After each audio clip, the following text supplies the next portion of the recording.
వ్యవస్థలాగా పని చెయ్యకపోతే కొంచెం ముందో వెనకో అందరూ బాధితులే. ఈ విషయం కొన్ని వేల సార్లు మాట్లాడుకున్నాం. పదే పదే ప్రతిసారి గుర్తుపెట్టుకోండి. వ్యవస్థలాగా పనిచేయకపోతే అందరూ బాధితులే కొంచెం ముందు వెనక. ఇప్పుడు ఈ లిస్టులో ప్రముఖ గేయ రచయిత అనంత్ శ్రీరామ్ కూడా చేరారు. ఆయన సొంత ఊరు పశ్చిమ గోదావరి జిల్లా యలమంచిలి మండలం దొడ్డిపట్లలో వాళ్ళ ఇంటి ఎదురుగానే 5 సెంట్ల స్థలం ఉందట. అది కోర్టు విచారణలో ఉందట. అయినా కూడా ఆ 5 సెంట్ల స్థలాన్ని హరిరామ జోగయ్య గారి కుమారుడు సూర్యప్రకాష్ ఆక్రమించి అనంత్ శ్రీరామ్ వాళ్ళ తల్లిదండ్రులను బెదిరిస్తున్నారు అని, మానసికంగా తీవ్రంగా హింస పెడుతూ ఉన్నారు అని, మా తల్లిదండ్రులకు రక్షణ కల్పించండి అని, కోర్టు పరిధిలో ఉన్నదాన్ని ఆక్రమించడం ఏంటి అని, మా తల్లిదండ్రులకు ప్రాణహాని ఉంది, వాళ్ళకి రక్షణ కల్పించండి అని చెప్పి భీమవరం ఎస్పీకి ఫిర్యాదు చేశారు.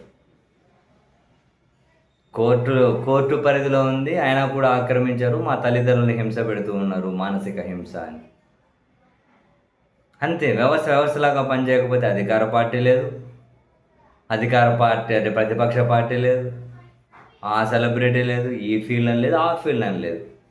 ఇప్పుడు ఆంధ్రప్రదేశ్లో ఏ మూలైనా చూడండి, మొత్తం భూమి పంచాయతీలు, ఇసుక పంచాయతీలు, గనుల పంచాయతీలు, మొత్తం ఏడ ఉన్నా ఎంత దోసుకోవచ్చు, ఎట్లా డబ్బులు సంపాదించవచ్చు, ఎక్కడ కొల్లగొట్టచ్చు, ఎవరి స్థాయిలో వాళ్ళు. అంత ఇదేనా? ఏ పౌరుడు కూడా స్వేచ్ఛగా, ప్రశాంతంగా, భయకంపితులు కాకుండా బ్రతికే పరిస్థితే ఉండదా? నిన్ననే ఆయన జనసేన మచిలీపట్నం ఎంపీ అన్నారు కదా. మచిలీపట్నంలో పౌర సమాజం భయంతో భయపడుతూ బ్రతుకుతూ ఉన్నారు. అంత దారుణంగా వ్యవస్థలు పనిచేస్తున్నాయి, అక్రమాలు ఆ స్థాయిలో జరుగుతూ ఉన్నాయి అని. ఈరోజు అనంత్ శ్రీరామ్ కోర్టు పరిధిలో ఉన్నదాన్ని ఆకుపై చేసి నా తల్లిదండ్రులు మానసిక హింస పెడుతూ ఉన్నారు, కాపాడండి, రక్షించండి, మా తల్లిదండ్రుల ప్రాణాలను రక్షించండి అని.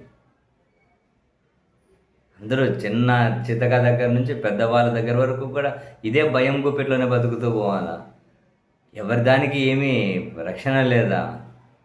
ఇప్పుడు ఇవే పంచాయతీలా? ఇంకా ఎవరి స్థాయిలో వాళ్ళవి.